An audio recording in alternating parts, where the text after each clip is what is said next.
So a lot of people seem to be on this, new fad, that's the high protein diet. Well, let me tell you that it's okay to be on that protein diet for a short while, but it's not that the entire protein that you're having is going to get absorbed. Okay, for example, if somebody is having, say, 100 grams of chicken, now, 100 grams of chicken does not mean that you're having 100 grams of protein.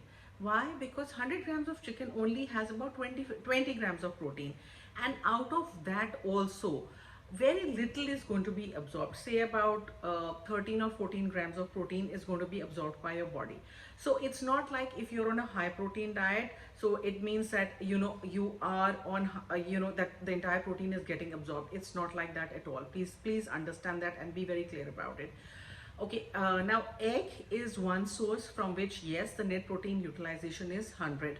Okay, but now we also have a lot of vegetarians who cannot eat eggs, and who do not eat non-veg and everything, but that does not mean that they will not get good protein. Now, for absorption of good protein to take place, you also need complex carbohydrates, you need some amount of fat, and you also need some amount of fiber for that protein that you're eating to be absorbed. So for example, if you're having only sprouts, so you think that you're having sprouts so the entire protein is being absorbed. No, it is not like that. If you're having, say, black chana sprouts, or if you're having any kind of sprouts, add some amount of salad to it, like add cucumber, add tomato, add onion, add some beetroot. Along with that, have a slice of multigrain bread, add some nuts and seeds to it, have a glass of buttermilk with it.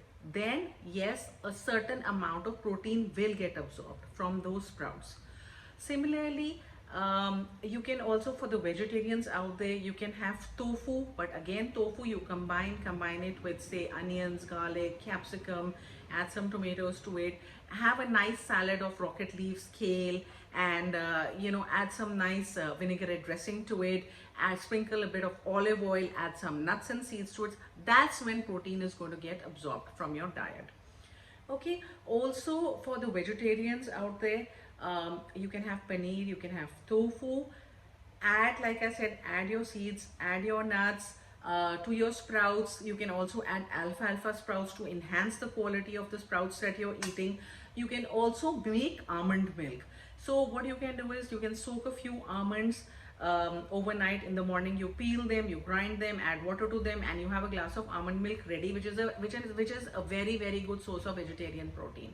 So have that, and I'm sure you'll feel you'll feel that strength, you'll feel much better after you've had that. Also, hummus for vegetarians is very, very good. It's very easy to make with chickpeas.